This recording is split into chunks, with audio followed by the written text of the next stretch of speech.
जय हिंद, जय भारत। मैं अमरीश कुमार RAS एकेडमी से आप लोगों का हमारे YouTube चैनल में बहुत बहुत स्वागत है। हमारे चैनल को आप लोग सब्सक्राइब कर लीजिए। मैं हर दिन जो है आप लोगों के लिए जो है बहुत ही कम समय में बहुत अच्छे अच्छे टॉपिक को ला रहा हूं जो कि परीक्षा में आपके लिए बहुत ही उपयोगी रहेगी। आज हम लाए हैं भारतीय अर्थव्यवस्था के एक बहुत ही महत्वपूर्ण टॉपिक, जिसमें कि मैं 3 टॉपिक को कवर करने जा रहा हूं। एक तो आपको आर्टिकल 1 से 4 तक जो है राज्यों का गठन, दूसरा है आर्टिकल 5 से 11 तक नागरिकता, और तीसरा जो है आर्टिकल 12 से 35 तक मूल अधिकार। ये तीनों को मैं कवर करने जा रहा हूं। आप लोगों का बहुत बहुत स्वागत है हमारे YouTube चैनल पे। अब हम लोग शुरू करते हैं आज की क्लास। आज सबसे महत्वपूर्ण हम लोग देख रहे हैं भाग 1 में जो है आर्टिकल 1 से 4 तक दिया गया है राज्य के बारे में दिया गया है। तो सबसे महत्वपूर्ण आर्टिकल है आर्टिकल 1 में बोलता है भारत या इंडिया। क्या है भाई? भारत या इंडिया राज्यों का संघ है। तो अभी कितने राज्य हैं? 28 राज्य हैं और 8 केंद्र शासित प्रदेश है। और दूसरा आर्टिकल देता है संसद जो है नए राज्यों को संघ में शामिल कर सकता है, यानी भारत संघ में शामिल कर सकता है। और तीसरा जो है संसद जो है आपको कोई राज्य से जो है अलग होकर, कोई राज्य या कोई का सीमा अलग होकर या नाम का निर्धारण कर सकता है, जैसे कि झारखंड का गठन हुआ है बिहार से। तो ये आर्टिकल 3 जो है संसद नए राज्यों का गठन कर सकता है, सीमा का निर्धारण कर सकता है। आर्टिकल 4 जो है आर्टिकल 2 और 3 का ही है, जो साधारण बहुमत से जो है आर्टिकल 368 नहीं जो है संविधान संशोधन साधारण बहुमत से ही राज्यों का गठन कर सकता है। तो हम लोग ये देख रहे हैं यहाँ तक कि आपको राज्यों का जो है कि गठन कैसे होगा, राज्यों की सीमा का निर्धारण कैसे होगा, राज्यों का नाम कैसे होगा, अगर कोई देश हमारे राज्य में भारत संघ में मिल जाए तो उसको कैसे हम लोग नाम देंगे, और कोई जो है कि राज्य किसी राज्य से अलग होना चाहता है उसको कैसे नया राज्य बनाएंगे। लेकिन ये सब प्रक्रिया जो है वहां के विधानसभा के सहमति से ही होनी चाहिए। ठीक है। अब दूसरा जो महत्वपूर्ण हम लोग देख रहे हैं कि जो राज्यों का गठन करने के लिए कुछ हम लोगों ने जो है कि आपको जो जब भारत स्वतंत्र हुआ तो बीपी मेनन और सरदार पटेल ने जो है देशी रियासतों को जो है कि भारत में मिलाया था, बीपी मेनन और सरदार पटेल। उसके बाद एक कमेटी 1948 में बनी थी, दर आयोग नाम है 1948 में। फिर एक कमेटी जो है 1953 में बनी, जो कि फैजल अली की कमेटी बोले जाता है, और एक जो है 1966 में जो है शाह आयोग बना था। ये भी आपको राज्यों के पुनर्गठन से 3 कमेटियां बनी थी। ये कमेटियों को भी हम लोग जानेंगे अच्छे से। फिर हम लोग देख रहे हैं कि सबसे महत्वपूर्ण जो है भाग 2 जो है, जिसमें अनुच्छेद 8 जो है 5 से 11 तक आता है, जिसमें केवल नागरिकता से संबंधित बातों को क्या गया है।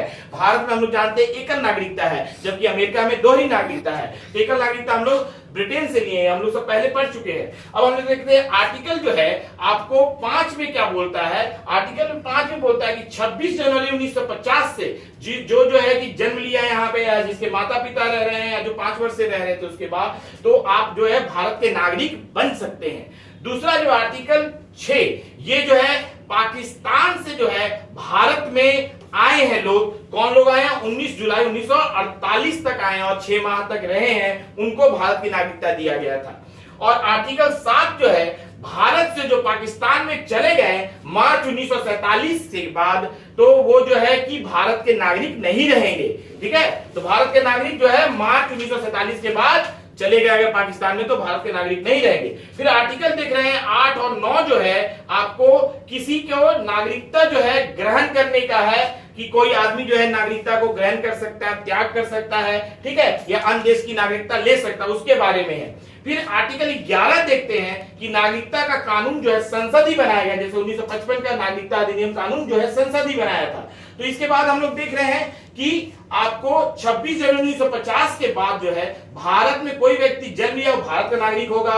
उसके और 26 जनवरी 1950 के समय जो है भारत के बाहर कोई बच्चा अगर जन्म लेगा, उसके माता पिता जो भारत के होंगे तो भी वो भारत का नागरिक बनेगा वहां पे। उसके बाद रजिस्ट्री कराकर भी आपको जो है भारत के नागरिकता बन सकता है, लेकिन 5 साल तक उसको अभी के समय में भारत में रहना पड़ेगा, घर कोई लेकर। फिर देशीकरण, अगर हम किसी दूसरे, जैसे गोवा का हम लोगों ने मिला लिया, आपको पौंडीचेरी को मिला लिया, तो इस तरह से वो भी भारत के नागरिक हो गए, दूसरे देश को मिल जो कि भारत से पहले अलग थे मिला लिया। फिर नागरिकता को छीन लेने का भी अधिकार संसद को है। अगर वह कोई व्यक्ति दूसरे देश की नागरिकता ले लेता तो उसकी नागरिकता को छीन लिया जाएगा। अगर वो खुद ही परित्याग कर देता तो उसकी नागरिकता खत्म हो जाएगी, या कोई गलत तरीके से नागरिकता ले लेता है तो उसकी भी नागरिकता को छीन लिया जाएगा। तो ये महत्वपूर्ण आर्टिकल जो है हम लोगों ने नागरिकता से संबंधित आपको समझाया है। तो आर्टिकल जो है 5 से 11 ये नागरिकता आएगा भाग 2 में। सबसे महत्वपूर्ण जो है आपको आर्टिकल जो है 12 से 35 है भाग 3 में, वो है हमारा मूल अधिकार। मूल अधिकार की सबसे बड़ी खूबसूरती ये है कि ये हमारा कोई हनन नहीं कर सकता, कोई कम नहीं कर सकता है और किसी तरह से इसको क्षति नहीं पहुंचा सकता। ये एक तरह से नकारात्मक है। नकारात्मक कहने का मतलब कि संसद जो है हमारे मूल अधिकार के लिए कोई विरुद्ध में कानून नहीं ला सकती है, कार्यपालिका जो है इसका जो हनन नहीं कर सकता है। इसको सब कौन देखेगा? सुप्रीम कोर्ट और हाई कोर्ट देखेगा, जो कि 5 प्रकार की रीत निकालता है, जो कि आगे हम लोग देखेंगे। तो आर्टिकल जो है 12 से 35 तक मूल अधिकार है, जिसमें 6 प्रकार के अधिकार थे। पहले 7 था। एक संपत्ति का अधिकार को अलग कर दिया गया 19 के 4 से, और उसको अलग करके अलग बना दिया गया, वो विधिक अधिकार बना दिया गया आगे 300 के काम में हम लोग देखेंगे। तो ये हम लोग देख रहे हैं कि 6 प्रकार के जो मूल अधिकार हैं। सबसे पहला मूल अधिकार जो है समता का अधिकार, सबको समानता देना है, तो समता का अधिकार है। इसमें हम लोग देखते हैं कि 14 से 18 तक अनुच्छेद जो है सबसे महत्वपूर्ण है। 14 जो है विधि के समान समानता, सभी लोग कानून के समान समक्ष जो है समान है, ये जानिए, सब कानून के समान समक्ष जो है समान है। दूसरा जो है आर्टिकल जो है जाति, धर्म, लिंग, भेदभाव के किसी भी आधार पर हम लोग भेदभाव नहीं कर सकते, जाति के आधार पर, लिंग के आधार पर या कोई भी धर्म के आधार पर। लेकिन हम लोग 15 के 4 में देखते हैं कि कोई व्यक्ति को पढ़ने में आरक्षण दिया जा सकता है, स्टडी में आरक्षण दिया जा सकता है। 16 में हम लोग इसी तरह देखते हैं लोक नियोजन की में समानता या समान अवसर, मतलब कोई भी नौकरी में जो है इस समान अवसर उपलब्ध कराया जाएगा और समानता दी जाएगी। लेकिन वहां भी 16 के घ या 4 में बोलते हैं कि आरक्षण की सुविधा है, कि नौकरियों में जो है कि आरक्षण मिलेगा, जो हम लोग देखते हैं आगे। आगे हम लोग सबसे देखते हैं अस्पृश्यता यानी अनटचेबिलिटी यानी छुआछूत। किसी भी व्यक्ति से आप छुआछूत नहीं कर सकते हैं, तो वो एक अपराध है। किसी को घृणा नहीं कर सकते, किसको जाति के आधार पे अलग नहीं कर सकते हैं, किसी से कोई अगर आपसे टच हो जाता है उसका विरोध नहीं कर सकते हैं, छुआछूत जो है नहीं कर सकते किसी के साथ। यह आर्टिकल 17 में दिया। आर्टिकल 18 जो है उपाधि का अंत, सभी तरह के जो गैर कानूनी उपाधि है, राजा हुआ, राय हुआ, लॉर्ड हुआ, ये सब उपाधियां जो है कि खत्म कर दी गई। कर्म और जो है कि आपको सेना की उपाधि है या पढ़ाई की उपाधि जो है महत्वपूर्ण, जैसे भारत रत्न, पद्मश्री, ये सब महत्वपूर्ण है, परमवीर चक्र ये सब महत्वपूर्ण है, और डॉक्टर की उपाधि ये सब महत्वपूर्ण है। तो ये हम लोग देख रहे हैं उपाधियों का अंत। दूसरा सबसे महत्वपूर्ण जो है आपको अधिकार है स्वतंत्रता का अधिकार, ये 19 से 22 तक है।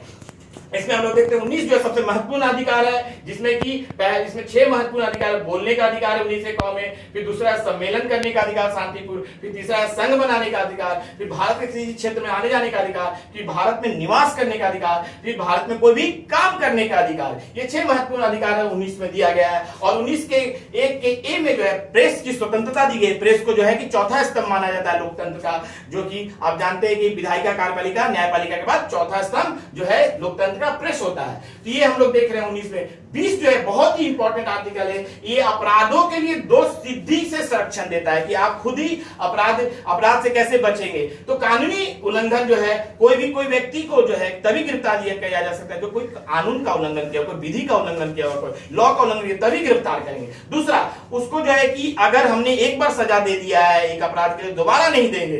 तीसरा जो है कि उसको अपने ही अपराध के लिए साक्षी नहीं बनाया जाएगा। अगर पुलिस आपसे जबरदस्ती आपको साक्षी बनाती तो कोर्ट में जाकर बोल देगा पुलिस ने जबरदस्ती आपको साक्षी बनाया, तो उसको माना नहीं जाएगा। तो ये 3 महत्वपूर्ण चीजें जो 20 में। आर्टिकल 21 जो है बहुत ही महत्वपूर्ण आर्टिकल है और इसमें लगातार विस्तार हो रहा है, क्योंकि ये आपकी प्राण की स्वतंत्रता है, प्राण एवं दैहिक स्वतंत्रता का संरक्षण है, मतलब आपका इंडिविजुअल जो है आइडेंटिटी का संरक्षण है। इसका बहुत ही ज्यादा डेवलपमेंट हो रहा है। हम लोग सबसे महत्वपूर्ण डेवलपमेंट दे रहे हैं। 21 के कौ में जो है शिक्षा का अधिकार दे दिया गया है। 16 से 14 वर्ष के जो व्यक्ति है, बच्चे हैं, उसको निःशुल्क मानवाधिकार शिक्षा जो है उपलब्ध कराने का जो है कि मूल अधिकार दे दिया गया है। इसके साथ इसमें बहुत सारे चीजें अभी अलग अलग हो रहे हैं, जैसे लिविंग रिलेशनशिप को दे दिया गया मान्यता, समलैंगिकता को मान्यता दे दिया गया, निजता का अधिकार है, किन्नर लोक का अधिकार है। ये बहुत ही जो है कि ब्रॉड क्षेत्र पे इसमें जो है कि डेवलपमेंट हो रहे हैं। तो इसको 21 को आपको देखना बहुत महत्वपूर्ण है। इसमें बहुत सारा जो है कि सर्वोच्च न्यायालय के द्वारा जो है बहुत ही ज्यादा स्वतंत्रता लोगों को दी जा रही है।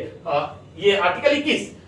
आर्टिकल 22 जो है बहुत महत्वपूर्ण है। कुछ दशा में जो आपको गिरफ्तारी एवं निरोध से संरक्षण, कि आपको कोई गिरफ्तार कर रहा है या आपको डिटेन कर रहा है तो उससे कैसे आप सुरक्षित होंगे। इसमें सबसे महत्वपूर्ण देखते हैं कि कोई व्यक्ति को कोई पुलिस या कोई व्यक्ति जो है गिरफ्तार करेगा उसको 24 घंटे के अंदर जज के पास, न्यायालय में न्यायाधीश के पास उपलब्ध कराना जरूरी है। और दूसरा जो है कि उसको जो है उसको कारण बताना जरूरी है कि किस कारण से गिरफ्तार किया जा रहा है। और तीसरा, उसको अपने मनपसंद का वकील करना का अधिकार है। ये महत्वपूर्ण है आपको आर्टिकल 22। उसके बाद हम लोग तीसरे प्रकार का जो है स्वतंत्रता का अधिकार में देखते हैं कि तीसरे प्रकार का जो अधिकार देखते हैं शोषण के विरुद्ध अधिकार। शोषण मतलब एक्सप्लॉयटेशन। आर्टिकल 23 और 24 से महत्वपूर्ण है।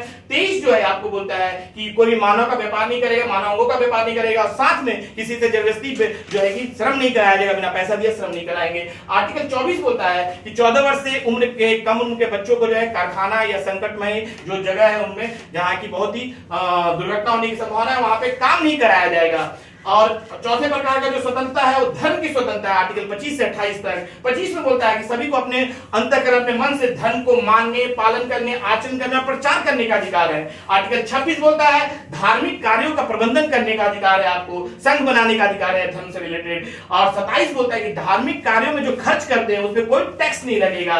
और 28 बोलता है कि धार्मिक शिक्षण संस्थानों में अगर राज्य द्वारा संपोषित होता है तो उसमें सब उपासना अगर वहां पे कोई कराया जा रहा है कोई ढंग से, तो कोई आदमी नहीं चाहता तो उसको स्वतंत्रता है कि उसमें शामिल नहीं हो, मतलब उपासना से संरक्षण दिया गया कि आप उसमें शामिल नहीं हो सकते हैं। तो ये महत्वपूर्ण हो गया आपको चौथा। पांचवा देखते हैं संस्कृति और शिक्षा संबंधित अधिकार, जो कि आर्टिकल 29-30 है। 29 में बोलता है अल्पसंख्यक वर्ग जो अपने लिपि, अपना जो भाषा, अपनी संस्कृति को जो है आपको सुरक्षित करेगा और अपने धर्म से संबंधित जो है स्कूल भी बनाएगा और राज्य उसको संबोधित करेगा, लेकिन सभी को इसमें शामिल करना है। तो आर्टिकल 29 ये बोलता है। आर्टिकल 30 जो है यही है आपको, आर्टिकल जो 30 जो है आपको अल्पसंख्यक और अपना शिक्षक संस्थान बना सकता है और स्थापित कर सकता है, उसका प्रशासन भी कर सकता है। और ये शिक्षण संस्थान 3 तरह के होते हैं, जो कि राज्य द्वारा मान्यता प्राप्त और फंड भी लेता है, तो उसको सभी लोगों को अपने स्कूल में, कॉलेज में एडमिशन देना होगा। और एक है जो राज्य से मान्यता लेता है लेकिन फंड नहीं लेता है, और वो भी है। और तीसरा जो है राज्य से मान्यता भी नहीं लेता और फंड भी नहीं लेता है और धार्मिक स्कूल कॉलेज की स्थापना करता है। तो ये जो पांचवा ये है। छठा जो है सबसे महत्वपूर्ण संवैधानिक उपचार का अधिकार, जो संविधान के उपचार का अधिकार 31 से 35 तक है। इसमें सबसे महत्वपूर्ण आर्टिकल है आर्टिकल 32। इसको संविधान की आत्मा भी बोला जाता है क्योंकि ये हमारे मूल अधिकार का संरक्षण करता है सुप्रीम कोर्ट के द्वारा। इसी के जैसा जो आर्टिकल 226 जो है हाई कोर्ट हमारे मूल अधिकार का संरक्षण करता है और 5 प्रकार का रिट जारी करता है। तो सुप्रीम कोर्ट जो 5 प्रकार के रिट जारी करते हैं, पहले है बंदी प्रत्यक्षीकरण जिसको हैबियस कॉर्पस कहते हैं, जिसमें कि कोई व्यक्ति या राज्य जो है किसी व्यक्ति को गिरफ्तार नहीं कर सकता, उसको 24 घंटे के अंदर जो है न्यायालय के सामने प्रस्तुत करना होगा। दूसरा देखते हैं हम लोग कि परमादेश, जिसको मैंडामास बोलते हैं। सुप्रीम कोर्ट जो है आपको मौलिक अधिकार का जो है हमारा संरक्षण करता है, किससे जो है कि राज्य से, न्यायालय से या सार्वजनिक अधिकारी से या निगम से कोई हमारा जो है कि मौलिक अधिकार का हनन करता है तो उसको सुप्रीम कोर्ट परमादेश देकर उसको रोकता है। तीसरा देखते हैं प्रतिषेध, प्रोविजन सुप्रीम कोर्ट जो है अन्य कोर्ट को बोलता है कि आपके ये अधिकार क्षेत्र में नहीं है, आप ये केस को नहीं सुने। उसी तरह जो है उत्प्रेषण है, जो कि सेनेटोरिया बोलते हैं कि कोई कोर्ट जो अपने क्षेत्र अधिकार का उल्लंघन करके जो है कि कोई केस को सुनता है तो उसको भी रोककर अपने पास मंगवा लेता है। पांचवा देखते हैं अधिकार परीक्षा, जिसको क्यो वारंटो बोलते हैं। ये बहुत महत्वपूर्ण है। कोई भी सार्वजनिक कार्यालय या सार्वजनिक अधिकारी जो है अपने पद का दुरुपयोग नहीं कर सकता है। कोई भी जो है कि किसी पद को जबरदस्ती नहीं ले सकता है या गलत पद का उपयोग कर रहा है तो उसको रोका जाएगा। तो ये आर्टिकल 32 हो गया। आर्टिकल 33 बोलता है संसद को यह अधिकार दिया गया है कि वो जो है कि संसद ये अधिकार देता है, किसको देता है भाई? सेना को, अर्धसेना को और जो है कि पुलिस को, कि वो हमारे मूल अधिकार का लिमिटेशन कर सकता है। हम देखते हैं कहीं दंगा उंगा होता है तो 144 लग जाता है तो हमारे मूल अधिकार का संरक्षण हो जाता है, 5 लोगों से ज्यादा वहां नहीं रह सकते। तो ये आपको जो संसद देता है सेना को, अर्धसेना और पुलिस बल को। आर्टिकल 34 जो है आपको मार्शल लॉ है, सेना अपने क्षेत्र में मार्शल लॉ लगाती है, वहां भी हमारे मूल अधिकार का सीमित किया जाता है। आर्टिकल 35 जो है संसद को यह अधिकार है कि हमारे मूल अधिकार में और चेंजेस ला सकता है, ये विधानसभा नहीं करता है। तो कौन कौन से मूल अधिकार में चेंजेस ला सकता है? आर्टिकल 16 में ला सकता है, आर्टिकल 32 में ला सकता है, आर्टिकल 33 में ला सकता है, आर्टिकल 34 में ला सकता है। तो ये 16, 32, 33 और 34 जो है हमारे मूल अधिकार में जो है और चेंजेस लाने का अधिकार केवल संसद को है, विधानसभा को नहीं है। तो आज हम लोगों ने देखा कि भारतीय राज्य व्यवस्था में आर्टिकल जो है 1 से 4 जो है भाग 1 में जो है राज्य से संबंधित है, आर्टिकल 5 से जो है 11 जो है भाग 2 में जो है नागरिकता से संबंधित है, आर्टिकल 12 से 35 जो है भाग 3 में मूल अधिकार से संबंधित है। तो ये तीनों को मैंने एक क्लास में कवर करने का कोशिश किया है। आप लोग अगर मेरी बातों को ध्यान से सुनेंगे तो आपको कोई पुस्तक नहीं पढ़नी पड़ेगी, किताब नहीं पढ़ना पड़ेगा, आप इसी से भी कोई परीक्षा को आसानी से क्रैक कर देंगे। आप लोगों का समय बचाने के लिए इतना फास्ट जो है क्लास करा रहा हूं। आप लोग अगर ध्यान से 2 बार हमारे वीडियो को देखेंगे तो कोई भी चीज आपको किताब खोल के पढ़ने की जरूरत नहीं है, आराम से आप कहीं भी जो है हमारे वीडियो को देखकर अपने क्लास को कंप्लीट कर सकते हैं। आप लोगों का बहुत बहुत धन्यवाद जो आप लोगों ने हमारे चैनल को सब्सक्राइब किया।